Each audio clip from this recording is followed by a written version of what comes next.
Last message of mercy, the cross of Christ made of none effect. So who today is making the cross of Christ of none effect? Is this question relevant to this week's Sabbath school lesson, to know God? The lesson opens with a quote. At this time, a message from God is to be proclaimed, a message illuminating in its influence and saving in its power. His character is to be made known. Into the darkness of the world is to be shed the light of his glory, the light of his goodness, mercy, and truth. The last message of mercy to be given to the world is a revelation of his character of love. The last message of mercy to be given to the world? The revelation of God's character of love? Okay, very good. But then, who today is persecuted for righteousness' sake? Can anyone name what denomination is not emphasizing the character of God's love? The Roman Catholic Church, all the evangelicals, everyone. Christians are persecuted unto death in lands of the Friday guys, but overall no persecution for righteousness' sake exists in Laodicea. Nothing. The quote from Sister White is easily adapted from Laodicea's love gospel. On the surface has nothing to do with eternal righteousness. So what is the last message of mercy to be given to the world? What are the reference points that bring forth the revelation of Elohim's character of love? This will be discussed. God said the last message is the loud cry of Revelation 18. The earth was lightened with his glory, and he cried mightily with a strong voice that Babylon had become a habitation of devils and every unclean thing. You will note then that at the time of the loud cry, another voice from heaven saying, Come out of her, my people, that ye be not partakers of her sins, and that ye receive not of her plagues. For her sins have reached unto heaven, and God hath remembered her iniquities. A loud cry responding to the deception of the law of one and its kin doctrine, God the Eternal Son, 4, in its many formations. Laodicea don't know why the omega of deadly heresies is the denial of the first angel's warning, right? But what then have the 10 kings to do with this decision concerning the last message of mercy? And pray tell, why does the omega of deadly heresies render the cross of Christ none effect?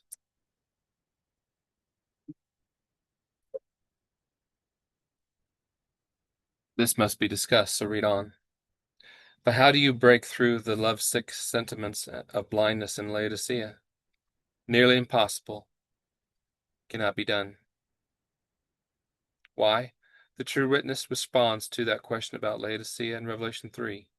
What is the revelation of the character of the glory of God?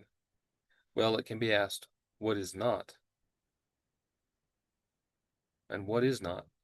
The mega of deadly heresies is not any indication of the character and glory of God.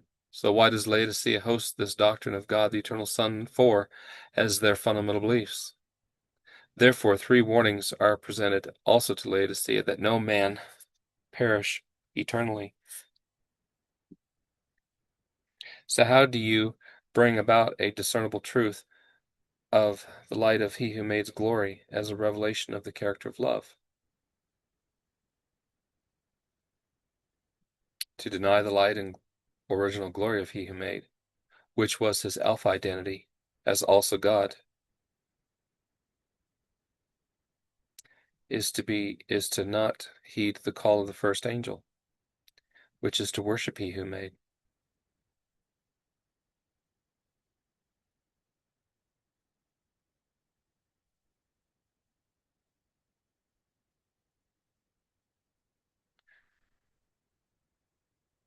The first angel's message is a warning of the deception in respect to who he who made was prior to Bethlehem, and it wasn't God the Eternal Son. So let's get that straight right now. It seems impossible that the character of love of God would be comparable to the 3 angels' messages when the first angels had warning specifically about the mega of deadly heresies. That means the loud cry, Revelation 18, is not about the Sabbath. The light of his glory is Christ's pre-existence. He was named also Eternal Father, number 2, in Isaiah 6:9-7, which is then confirmed in John 17.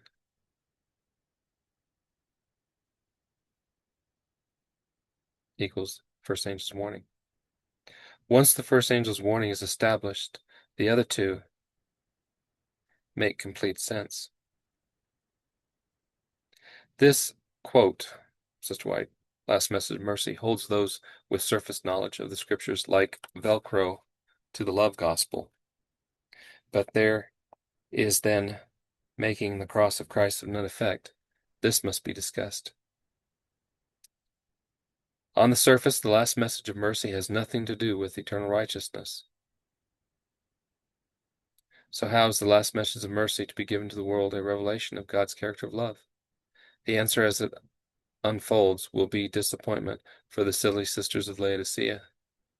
The last message is a loud cry. Revelation 18, God said, is a cry to come out of Babylon. That cry follows a significant event of Revelation 17 that fully devastates the National Sunday Law doctrine completely. The doctrine, God the Eternal Son, brings about the law of one, which says there is one God. But you have the first angel's warning that guards against that one God or law of one. For Laodicea, however, love is the main emphasis. Then the Sabbath. Both, in their view, establishes character perfection. But how do you break through the lovesick sentiments and biblical cognitive dissonance of Laodicea? When potters or elders are provided with the entire shebang about the one God of spiritualism and its relation to the first angel, their reply is Jesus, Jesus, Jesus. Denying Paul in 1 Timothy 4:1-2? Yes. But the challenge is this: whom will you choose?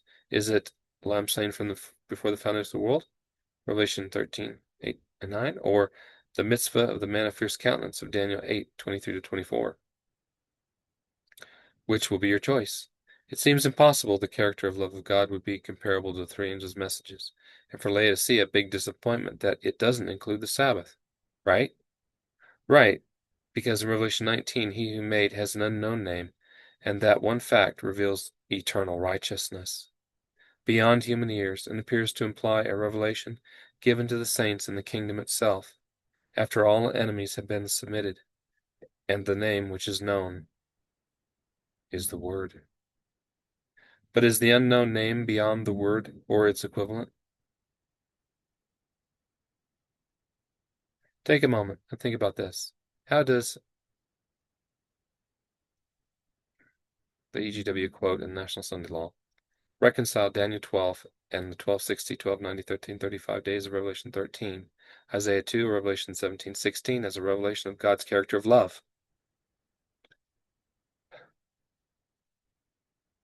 The very large problem for Laodicea is this. White left no commentaries for those scriptures. How do you then reconcile that with the love of God, the revelation of his character as the last message of mercy to the world of the light and glory of he who made? Only in its correct literal end-time application can one be conscious of the events and escape the snare of the law of one. God in his great mercy provided the answers. Yes, it is the eternal righteousness of he who made.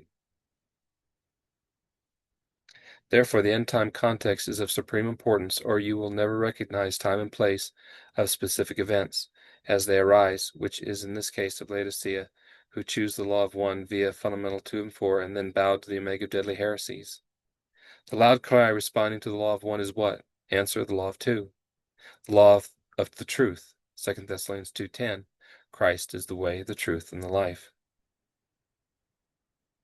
How then is the revelation of God's character valid when God causes those who reject the truth of he who made to believe a lie? The lie is not the Sabbath.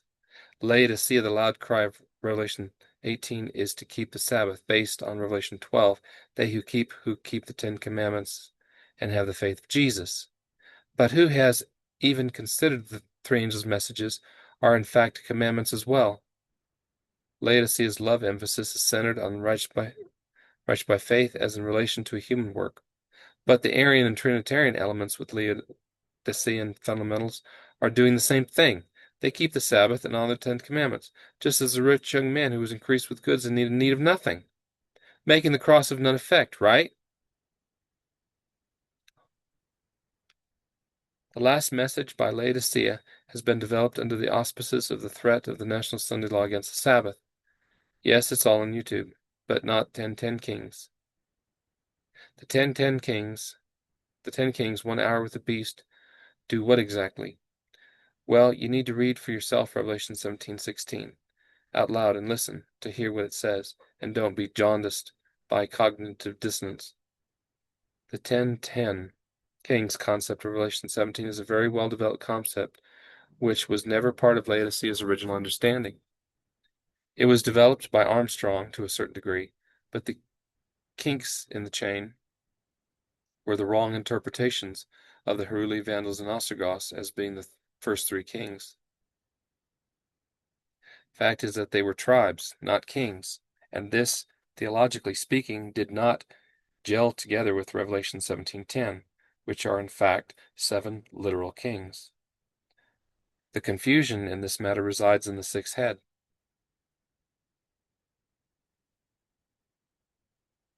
Why? Because it contains 3 individuals: King Victor Emmanuel, Mussolini, and Hitler.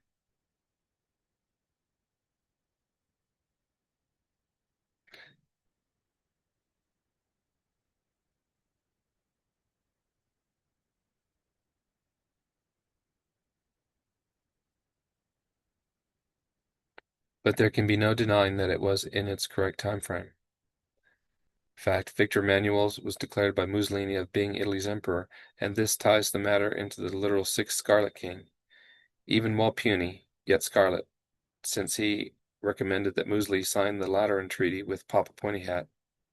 This would bring Mussolini under the Scarlet Umbrella. Hitler did likewise, and the writer Edmund Paris, who was hated by the Jesuits, stated that Hitler and the SS were trained by the Jezi Fathers, and then Father Stampfel wrote Mein Kampf. While Hitler presents elements of the beast more so than Mussolini, there was a trinity concept not in the literal theological sense, but of the scarlet woman dominating Franco of Spain, Mussolini, and Hitler. How? All 3 had concordats with Vatican City. Along with the scarlet portrait of the woman, there was a pagan Nazi element of alien contact and fascist mindset. Well, this is to be the end result of what is described above in relation to the 6th head and the 7th head of the scarlet beast, and the reason as to why the 8th king is diverse from all the others. A new element is introduced as being Zechariah 8:23, 10 men, kings, holding the skirt of a Jew, notwithstanding Revelation 17:12-16, and then it's Revelation 18, time of the loud cry. Right? Whereas the 7th head requires a solution for a new set of problems, in reference to an understanding of the role of Revelation 17 and the shift to Revelation 17:11, as well as the fact of the reasons why Jewish theological folklore tradition brings in the element of 2 messiahs being Ben Joseph and Ben David. And this opens up another rabbit hole regarding the understanding of Perez and Zerah bloodlines, and the role of Jeremiah in reference to his mission of uprooting and replanting the throne of David on a high mountain in the house of Israel, Zerah line. This explains why the rabbis have stated that Ben Ephraim comes from Western Europe. This is the reason for the footnote of the Balfour Declaration that gives assent for a Brit royal to sit as a monarch on Jerusalem city, and the reason for the protocols of the learned men, which infer the same thing in one of those protocols. Then there's the deception regarding the 70 weeks and the death of Beni Ephraim in the midst of the prophetic week. They will reinterpret the prophecy of mourning for a son as being Ben Ephraim, the defender of Judah from the line of Ephraim, as well as he, the 7th king, who restored the fallen tent of David. This is on account of not understanding the symbolisms in Revelation 12, 13, and 17 regarding heads, horns, and crowns, and are not willing to learn. How can the last message of mercy and love of God be seen understood with when Luciferianism has its own expression of light, being the upper level of spiritualism, and their love for feelings and emotions, as understood by the New Agers with its applications of the universe? a source of energetics and feelings and enlightenment, and of course, under instructions, channeling demons such as Ra. Laodicea hold with a death grip to an outdated version of their truth by the emphasis of the National Sunday Law. They are in no position to give the loud cry, Revelation 18. But God said in Revelation 17, there is the destruction of the purple hag. And it is a fact the 10 kings will have firm cause for that 1 hour, because they will stipulate in righteousness that the millstone matter of Revelation 18:6. And when that event of Revelation 17:16 has expired in 1 hour, then the loud cry, Revelation 18, the last message of mercy, is to come out of her, my people. Yes, out of the one God matrix as determined by the first angel, and then that distinction of the reign of the 8th king of fierce countenance continues for 1260 days, and you are into the second woe anyway, right? And in the meantime, Laodicea accepted the central doctrine of the little horn in General Concession in 80, the omega of deadly heresies. So what? The fact is then that these deceptions will bring down the pyramid of Laodicean lies, and this has been encountered concerning the matter of the end of the line of David, by way of a brief explanation of Isaiah 2 with third temple and oppressive law that has nothing to do with the National Sunday Law. And yet padres apply steadfastly the commentary of early writings that White stated that Jerusalem city will not be built up, that White said there won't be a third temple, which is contrary to Isaiah 2 just all the same. So, is the character of the two divines of John 1:1 best illustrated with the sealing time and the seal of God in Revelation 7, no guile of Revelation 14? Fact is, the ministration of Melchizedek exists the sealing in the sealing time, Ezekiel 9, and this ministration of Melchizedek is the utmost indicator as to the confirmation of the character of God, right? Sealed with no guile, right? But Laodicea don't see a great multitude as being the answer to Revelation 20, verse 4. But this verse has set a set of refusals ending with the loss of one's head. And is this the character of the love of God? What is clear, Laodicea is not ready for the 10 kings holding the skirt of a Jew, let alone the loud cry, which is the time frame of the second and third woes. So what message of the character of God's love do Laodicea say is the message? Well, it's not in the context of Revelation, let alone time of trouble, Daniel 12:1, due to 11:45 and the finality of the 7th king, Revelation 17:10. From listening to the padres, elders, and Laodicea, it's all Jesus, Jesus, love, and unity. But the quote said, at this time a message from God is to be proclaimed, a message illuminating in its influence and saving its power. His character is to be made known. The only answer to what is made known is eternal righteousness. Eternal righteousness by faith. If you look, the National Sabbath School lesson, it mentions Genesis 1, which, mind you, is the antipode of John 1:1. Eternal righteousness of the law of 2, John 1:1, is the only biblical doctrine that can express the glory of God, reveal the power of God. Yes, it took a while before Job would recognize this, but while the Sabbath School lesson is focusing on God's glory, there is nothing really of He who made, who is the equivalent of God and was God, John 1. When it comes to the law of 1, the Son is not considered as equal to God, which, if you think about it, is the entire problem of number 4 and the use of and the meaning of God the Eternal Son. So what happens is this: you immediately run into a very large theological predicament with John 1:1. Fact is, today Laodicea is late in the game, when eternal righteousness by faith is explained in terms of the sanctuary and how Melchizedek ministered to eternal righteousness to Abraham and presented Moses with the tabernacle in relation to the primordial burnt offering of the Lamb. This was the ministration of Melchizedek in the heavens, which was subsequently given to Moses when instructed to build the sanctuary tabernacle. But when explained that in the last days the sanctuary began with Melchizedek and is to end with Melchizedek, padres and elders all go silent. Laodicea are all focused in the most holy place when God said the ministration is completed in the court. Paul says to consider our great high priest. Why? Well, there is the cleansing of the final atonement, Hebrews 9:23, which is of the lips of guile from repentant individuals in the court. From heaven's viewpoint, no guile means character perfection. Those are they who give properly the testimony of he who made as to be exalted status of Alpha and Omega. Laodicea are heavily into love, National Sunday law, and character perfection, but in the process are dictated and motivated by the weakness of righteous by faith. So how does the white quote reconcile Daniel 12 and 1260, 1290, 35 of Revelation 13 as a revelation of God's character of love? The answer? It doesn't. The biblical answer lies in the law of two and the love of the truth. How is the revelation of God's character valid when he causes those who reject truth to believe a lie?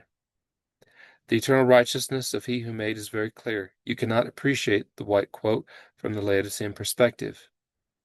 Most in Laodicea say it's to keep the Sabbath, but today the Sabbath is not unique to Laodicea.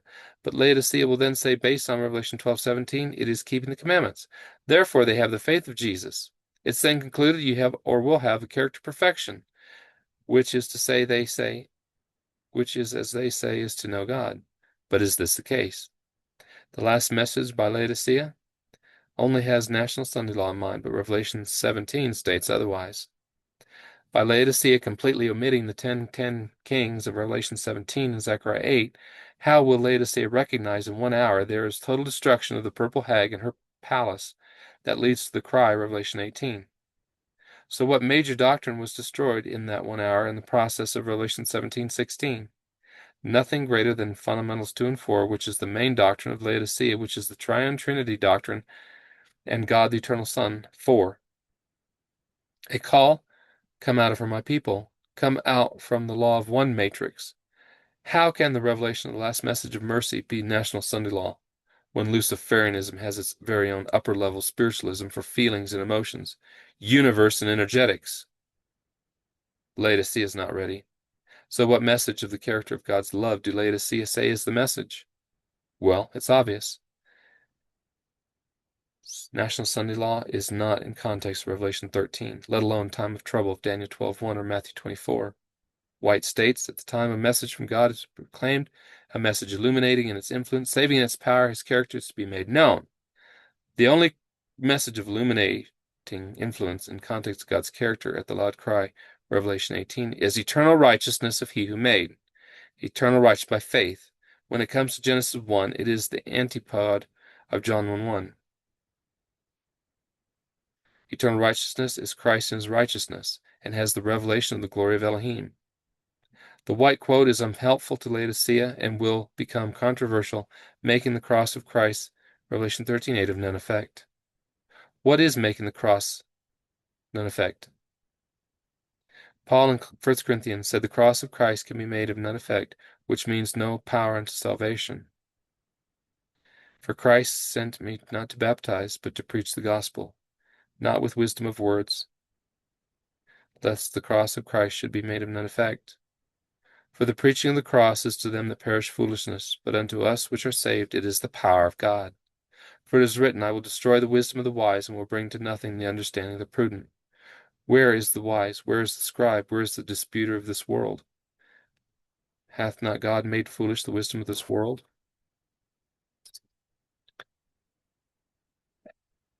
For after that in the wisdom of God the world by wisdom knew not God. It pleased God by the foolishness of preaching to save them that believe. For the Jews require a sign, prophecy fulfillment, and the Greeks seek after wisdom, Neoplatonism. But we preach Christ crucified, unto the Jews a stumbling block, and unto the Greeks foolishness, but unto them which are called, both Jews and Greeks, grafted to the olive root stock, Romans 11. For Christ the power of God and the wisdom of God. Because the foolishness of God is wiser than men, and the weakness of God is stronger than men. First, it must be stated the cross of Isaiah 53 can never be diminished. But ask yourself, was Paul merely speaking about righteousness by faith when it came to making the cross of Calvary of none effect? But notice something by the language of verse 17. Paul said the cross of Christ, not Jesus Christ. The identity of Jesus Christ was introduced in the first 4 verses. Is this being picky? No. Jesus Christ equals Omega. Christ equals Alpha, prior to the foundation of the world. The question then is this: is the expression cross of Christ a quaint point of semantics, or is it something important and precise in respect to his eternal righteousness that then confirms the absolute relevance to the pre-incarnate identity of he who made Alpha, who thought it not robbery to be equal with God, Philippians 2, right? Was this veiling of his Alpha identity eternal glory, Father, 2, from eternity? Or consider it this way: was his Omega identity the veiling of his Alpha identity, eternal glory, Father, 2, from eternity? To confirm the cross of Christ in respect to Revelation 13:8, that is unknown in doctrinal circles, by emphasizing Christ, Paul is defining and then presenting a deeper meaning that is given to Laodicea Sabbath school lesson, albeit hinted at in the book Christ's Object Lessons, because what prevails with righteous by faith. Take another look. Why did Paul make the adjustment to Christ, who was also everlasting Father too, which was his Alpha identity, and not continue with his incarnate name Jesus Christ, Omega identity? This makes complete sense when you consider Hebrews 6:19-20. Well, this detail is a point of great importance and further exposes the huge heresy of God the Eternal Son, for because the Omega of deadly heresy is one God. Make the cross of the Lamb slain from before the foundation of the world, Revelation 13:8, of none effect? This is precisely why the mystery of iniquity is extremely deft and insanely deceitful. You can see it. John said he who made was slain prior to the foundation of the world. Therefore, the Omega of deadly heresies is what superintends and defeats why Christ's eternal identity as Alpha, as was slain prior to the foundation of the world, absolutely in none effect, and therefore there is no power. How? The removal of the cross of the Lamb slain from before the foundation of the world is the removal of he who made's eternal righteousness. God the Eternal Son, 4, is the removal of he who made's eternal identity. Therefore, the preaching of eternal righteousness and eternal righteousness by faith concerning the Lamb slain from before the foundation of the world is made of none effect, for eternal righteousness will be said to be foolishness. Yet Daniel said eternal righteousness was to be ushered in, which meant it existed prior to Calvary. And now you should begin to see why Paul could never contradict that fact for 1 minute. For the preaching of the cross is to them that perish foolishness, but unto us which are saved it is the power of God. The perish scenario of the three angels' messages, which is the preaching of the Lamb slain from before the foundation of the world, is extremely conclusive. But to those who believe as to why the Lamb was slain prior to the foundation of the world, it is the power of God. Then note the following in the glorious transcendent Alpha scenario as Paul develops the concept. But we preach Christ crucified prior to the foundation of the world, which is unto the Jews a stumbling block. Why? They say Deuteronomy 6:4 equals one God. And unto the Greeks foolishness. Law of two destroys the law of one of Philo. But unto them which are called, Revelation 17:14, both Jews and Greeks, Christ is the power of God and the wisdom of God.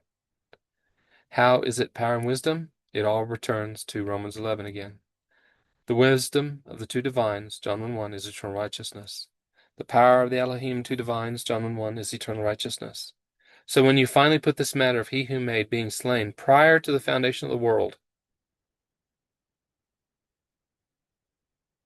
into its proper context, which is Revelation 13, yes, the context of the two beasts, the mark of the beast, the worship of the image, is to say those who deny he who made was slain, Lamb slain from before the foundation of the world, Revelation 13:8, who was slain prior to the foundation of the world, and all the while everyone involved in Revelation 13 super focus on 666, the mark, miss the eternal righteousness of he who made, actually make the cross of Christ of none effect, and never see why he who made slain prior to the foundation of the world. That's another reason why Revelation 13:8 is the most important point of reference in Revelation 13. It is the wisdom of God and the power of God. Anything otherwise than eternal righteousness is not the power of God, nor the wisdom of God. Regardless of being exposed to the two beasts, but the fact remains the Omega of deadly heresies, the one God, makes of none effect of Christ slain from before the foundation of the world. This is proven by the doctrine of devils, which is God the Eternal Son, 4, the doctrine of God the Eternal Son. Can you not see why Laodicea has really big problems, right? The basics of righteousness by faith. And he received the sign of circumcision, a seal of the righteousness of faith, which he had yet being uncircumcised, that he might be the father of all them that believe, though they be not circumcised, that righteousness might be imputed unto them also, and the father of circumcision to them who are not of circumcision only, but who also walk in the steps of that faith of our father Abraham, which he had yet being yet uncircumcised. For the promise that he should be the heir of the world was not to Abraham or to his seed, though the law, but through the righteous faith. For if they were which were of the law, being heirs, made it, faith is made void, and the promise made of none effect. Because the law worketh wrath, for there no law is, there is no transgression. Therefore it is of faith, that it might be by grace, to the end the promise might be sure to all the seed, not only that which is of the law, but that also of the faith of Abraham, who is the father of us all. There is then the transition from Jesus and the incarnation, and then everyone has to explain the point of Romans 5:8. But God commendeth his love toward us, that while we were yet sinners, Christ died for us. Romans 5:8 complements Revelation 13:8 and remains an essential detail.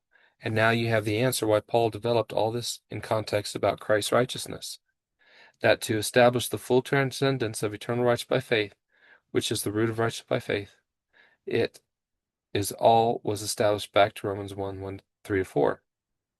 But for us also, to whom it shall be imputed, if we believe on him that raised up Jesus our Lord from the dead, who was delivered for our offenses, and was raised again for our justification. Therefore, being justified by faith, we have peace with God through our Lord Jesus Christ. But there is much more to Christ and his righteousness. You just saw the basics of righteousness by faith as set out the faith of Abraham, who is the father of us all. Ask yourself, once you see the full context, was Paul establishing justification by faith or righteous by faith? Or eternal righteous by faith? No doubt the latter, right? But due to the weakness of righteous by faith as exhibited by Job, the same problem of the weakness with righteous by faith existed with Abraham, who lied about Sarah and messed up with Hagar, right? The basics of the righteous by faith says, and being fully persuaded that what he had promised he was able also to perform, and therefore it was imputed to him for righteousness. Now it was not written for his sake alone that it was imputed to him, but for us also, to whom it shall be imputed, if we believe on him that raised up Jesus our Lord from the dead, who was delivered for our offenses, and was raised again for our justification. So where is the clincher of eternal righteousness? The clincher beyond doubt is the transcendence of eternal righteousness, and eternal righteousness by faith is found in Romans chapter 5, and the context of Christ's eternal righteousness gets its incontrovertible and towering proof from Revelation 13:8 and Romans 5:8. But God commendeth his love toward us, in that while we were yet sinners, Christ died for us. Died when? Answer, before the foundation of the world, right? 2 Timothy 1:9, Revelation 13:8, right?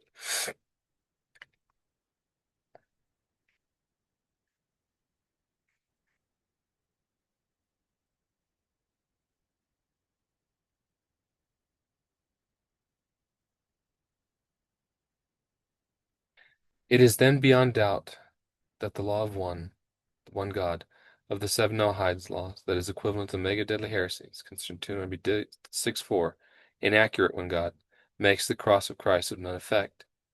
Therefore, the law of one is not the revelation of the character of God and true agape, which can only be found in the context of eternal righteousness by faith. Yes, and in the 1290 days, the one God doctrine hosts those who also affirm God the eternal Son for, and never responded to the loud cry, Revelation 18. And that means, and has to be repeated, the cross of Christ, Revelation 13:8, Lamb slain from before the foundation of the world, is blasphemed and made of none effect. Is that why blasphemy features strongly in Revelation 13 with the two beasts? Of course. And why will the cross of Christ be made completely of none effect? Because it is the unpardonable sin. The unpardonable sin renders the omega of deadly heresy upon he who made, from who was also God, and was from eternal ages, because it disputes he who made's identity as Alpha, and therefore removes the power of God, and is blasphemy of Allos. Matthew 12:31-32, right? How? The removal of the cross of the Lamb slain from before the foundation of the world is the removal of he who made eternal righteousness, and preaching of eternal righteousness by faith can and will be said to be foolishness. Yet Daniel said eternal righteousness was to be ushered in. Paul could not contradict that fact, and nor should you. The whole matter can be summed up with John 12. Therefore, Jesus therefore said unto them, Yet a little while the light is light among you. Walk while you have the light, that darkness overtake you not, and he that walketh in the darkness knoweth not whither he goeth. While ye have the light, believe on the light, that ye may become sons of light. These things spake Jesus, and he departed and hid himself from them. But though he had done so many signs before them, yet they believed not on him. That the word of Isaiah the prophet might be fulfilled, which he spake, Lord, who hath believed our report, and to whom hath the arm of the Lord been revealed? For this cause they could not believe, for that Isaiah said again, He hath blinded their eyes, and he hardened their heart, lest they should see with their eyes, and perceive with their heart, and should turn, and I should heal them. These things said Isaiah because he saw his glory and spake of him. You will notice that Isaiah mentions glory singular, but included are actually three glories: the miracles of Jesus Christ, the cross of Isaiah 53:1, and the pre-incarnate glory that has a final end-time application, as it squares off with the mystery of iniquities, God the Eternal Son doctrine, which makes the cross not effect, by way of self-righteousness doctrine of eternal generation of the Son, which is the root of the Eternal Son doctrine, fundamental 4. The doctrine of eternal generation is the universal religion behind the God the Eternal Son 4. The first or root teaching establishes the system of universal religion, and the second, God the Eternal Son, is received by Protestants, not realizing that it was defined by the first, and is a continual process known as the eternal generation of the Son. When the second concept of deadliness was imparted into Christianity, it was not clearly seen for what it stands for because of the relegation of sonship as being in the heavens and as a begotten Son or emanated Son in eternity, which is courtesy of Philo rather than what is confirmed by Paul in Romans 1:3, or why Paul set out the prerequisites of Melchizedek. The fourth prerequisite relegates Melchizedek to Romans 1:3 and 4. Question: How does the eternal Son differ from eternal generation of the Son? Eternal generation of the Son is a specific idea that has how the Son relates to the Father, basically the eternal origin of the Son within the Trinity. The eternal Son doctrine, though, is a broader affirmation that the Son is the second person of the Trinity, has always existed and is fully divine, so it affirms his divinity, but doesn't get into the technical metaphysics of how he proceeds from the Father. In short, the eternal generation is a precise mechanism, while the eternal Son doctrine is the overall teaching that the Son is divine and always existed.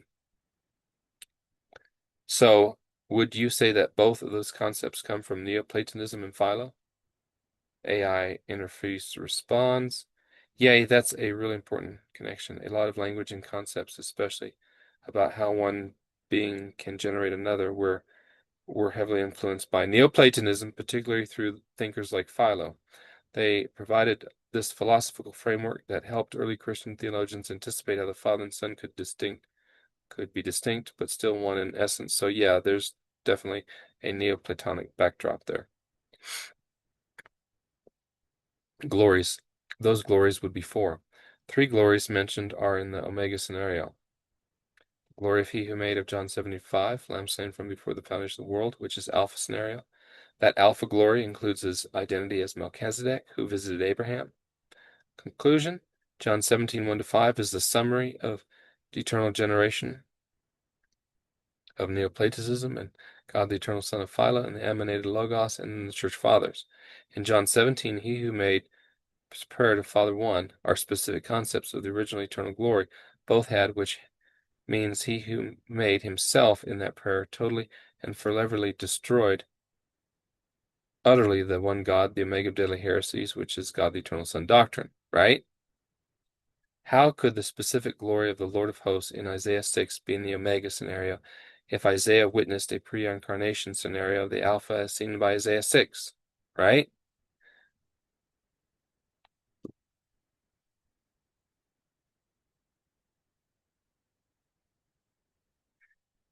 There is then a fourth glory, which is an equivalent glory to that of Isaiah 6, Lord of hosts, which the added glory of being prior to the foundation of the earth is nevertheless the Lord of hosts or pre-incarnation Christ. What Isaiah 6 witnessed in Isaiah 53:1 is the Omega scenario of the cross, and what was witnessed regarding the Lord of hosts is the glory of the Alpha scenario. There are also rejected miracles that Jesus performed, Omega scenario.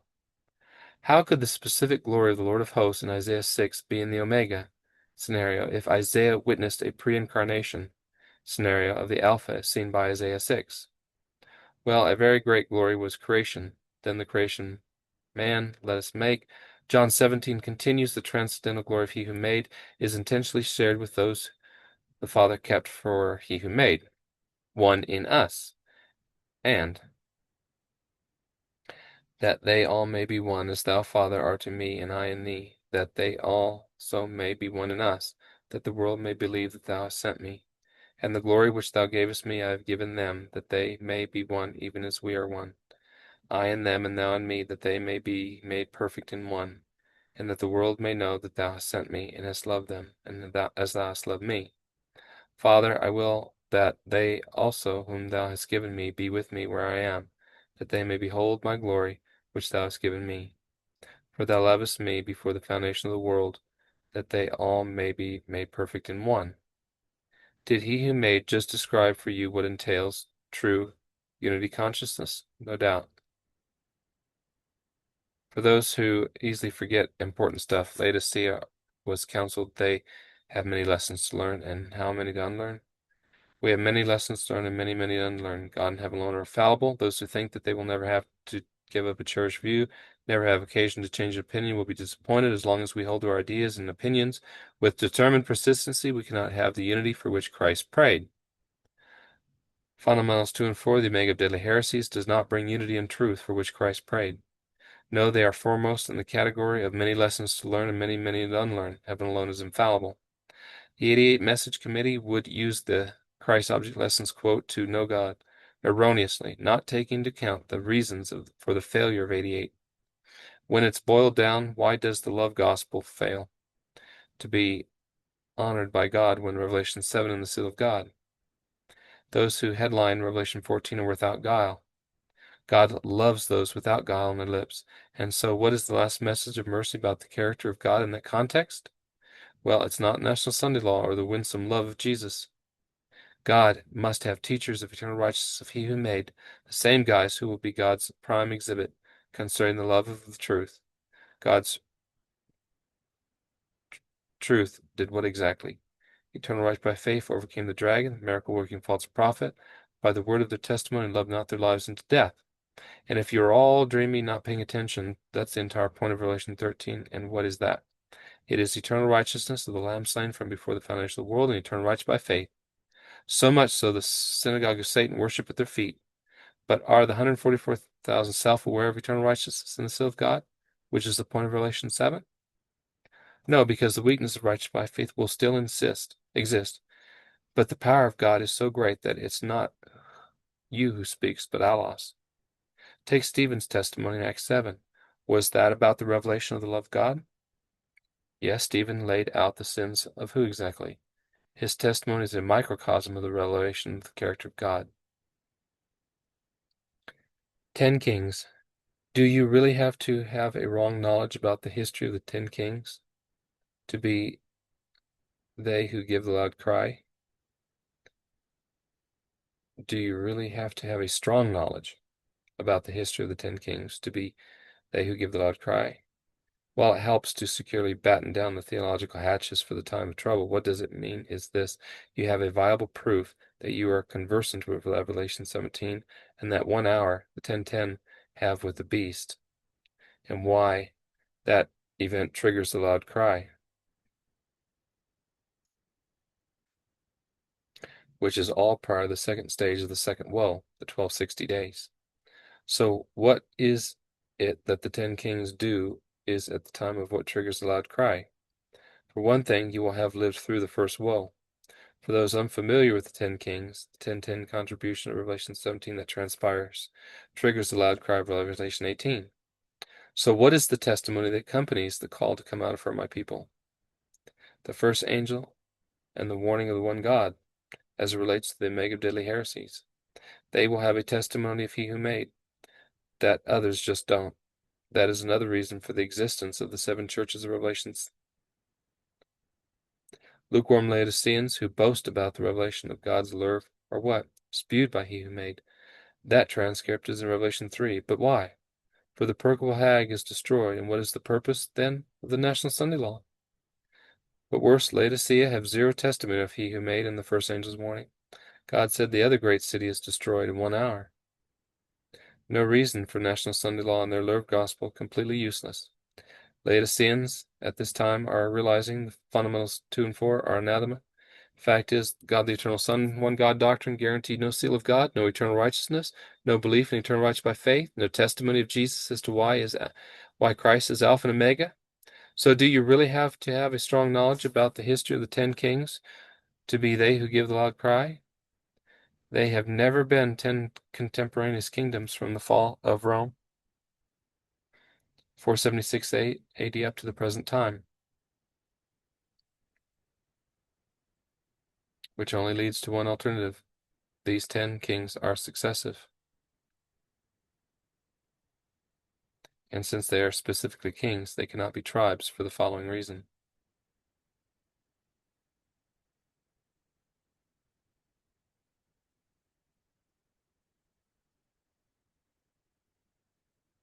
The 10 kings represent two powers that literally reign over the Western and Eastern Roman Empire in the form of Arianism in the West and Byzantine Christianity in the East. The theology regarding the 10 kings has to be uniform, and one aspect being 3 of the 10 kings cannot violate the aspect of the other remaining kings, which are 7 as depicted in Revelation 17:10. So a tribal aspect cannot annul the fact that all 10 are kings and not 3 tribal, with the other being literal kings. Whereas the downfall of Rome began with a federation of Roman soldiers plus barbarian concepts in the Federati, federation of mercenary soldiers, it cannot be stated that 3 barbarian tribes brought down the Roman Empire. It was the Federati led by Odoacer, and not the so-called historic teaching of 3 barbarian tribes that brought Western Rome down in 476 AD. That is a more honest assessment of those events, with all evidence pointing to the Federati. As far as finding specifically who the 3 kings were, which is what I did, which was to look into the final conflicts between Justinian's forces and the Arians, the final moments of that conflict are found not in the first round of warfare, but in the second round of warfare, when Witiges, Totila, and Tia, being Ostrogothic kings, were brought down. Objections say, why not the first round of warfare in 538 AD? Answer, please. Response. It is because in the second round of warfare the Ostrogoths retook the city of Rome, and only later in 540 AD was when Witiges was defeated. Afterwards, Totila was defeated in 552, and the last remaining king, Tia, was defeated in 553, thus paving the way for Justinian's royal pragmatic sanction of 554 AD. 554 plus 1260, 1814, and the downfall of fifth king Napoleon Bonaparte. This marks the time frame of the first 5 fallen kings, being Justinian, Charlemagne, Otto the Great, Charles V, and Napoleon Bonaparte. And 554 plus 1290 of Daniel 8:13 equals 1844. Right? Later, the puny sixth head of fascism, and now the upcoming grand monarch in relation to the kingly line of Zara, which has been hijacked by Asher, Goth, Saxe-Coburg ensemble, being the 7th, and then the 8th king, or man of fierce countenance, and is diverse from all the others. Fact is that the time frame of history being the year 536, the worst year of human history, on account of volcanic activity which affected the whole planet, acted as a marker in reference to the conflict between the Arians in the west and the Byzantines in the east, as well as the fact that in the year Justinian declared that all the churches in both Eastern and Western Europe were subject to the Bishop of Rome. Fact is that Justinian had to be the white horse rider, being the first of those 7 kings of Revelation 17:10. The condition of planet Earth during that historic year was that first king replacing Jesus Christ as the head of all the churches in both Eastern and Western Europe, brought about those conditions which are depicted in Revelation 6. The chat is saying that there were persecutions, but not like the 3rd century, so this has to be linked with the statement below. And when he opened the fifth seal, I saw underneath the altar the souls of them that had been slain for the word of God and for the testimony which they held. And they cried with a great voice, saying, How long, O Master, O the holy and true, dost thou not judge and avenge our blood on them that dwell on the earth? And there was given them to each one a white robe, and it was said unto them, they should rest yet for a little while, until their fellow servants also and their brethren, who should be killed, even as they were, should have fulfilled their course. Historically, these 6 kings have been linked to persecutions. There's an exception in Napoleon's case. In conquered territories, it could be different, but he was not known as being a persecutor of Christians. This doesn't change anything regarding the 7 kings. He was still a scarlet king who, just like Justinian, submitted the church to his authority. Revelation 17:10 is the only place that you will find info on the remaining 7 kings of Daniel's 10 kings that issue forth from the fourth dreadful beast. The remarkable thing is that Revelation 17:11 then brings in the diverse king who will not be Christian, but Luciferian, since his place of origin is from the bottom's pit. And we are told in Revelation 13 that the dragon gave the beast great power and authority, which makes him totally different in that one aspect. So it is important to be aware of the 10 kings. Modern Laodicea are completely unaware of key issues, not being able to put the key concepts, such as tying the spiritualism of God the Eternal Son to the human potential movement and the law of one God matrix. It makes a separation as being Papa Pointy Hat Scarlet system, but when introducing Neoplatonism and emanationism arrived in Laodicea in the original 27 funnels, it affirmed in terms of people who have that concept, yet at the same time it will never admit that the Church Fathers borrowed from Neoplatonism, since Neoplatonism teaches one God, let alone explain fundamentals 2 and 4, is the Omega of Deadly Heresies actually exists in Laodicea, nor why Laodicea has never resolved the Omega of Deadly Heresies that relates to the 10 kings. Ask yourself, does Laodicea today really convey the love of the truth as it is in Jesus? No. They have the Omega of Deadly Heresies. But why be lax about the 10 kings of Revelation 17's counsel from heaven? God said the 10 contemporaneous kings are a standout reference marker for those weary and worn entering the apocalypse, since the same 10 kings reigned during the first part of the second woe, and are then these 10 kings are crowned in the latter part of the second woe. And Zechariah 8:23 becomes a reality, and they approach who? 10 men shall take hold out of all the languages of the nations, even shall take hold of the skirt of him that is a Jew, saying, We will go with you, for we have heard that God is with you. The U in Zechariah 8 is the 8th king, which reigns as the first beast of the 1260 days, Revelation 13. The last message of mercy must have a solid prophetic basis for people to believe it is not the Sabbath, since the synagogue of Satan of the 8th king Luciferian age acknowledge what day? The Sabbath.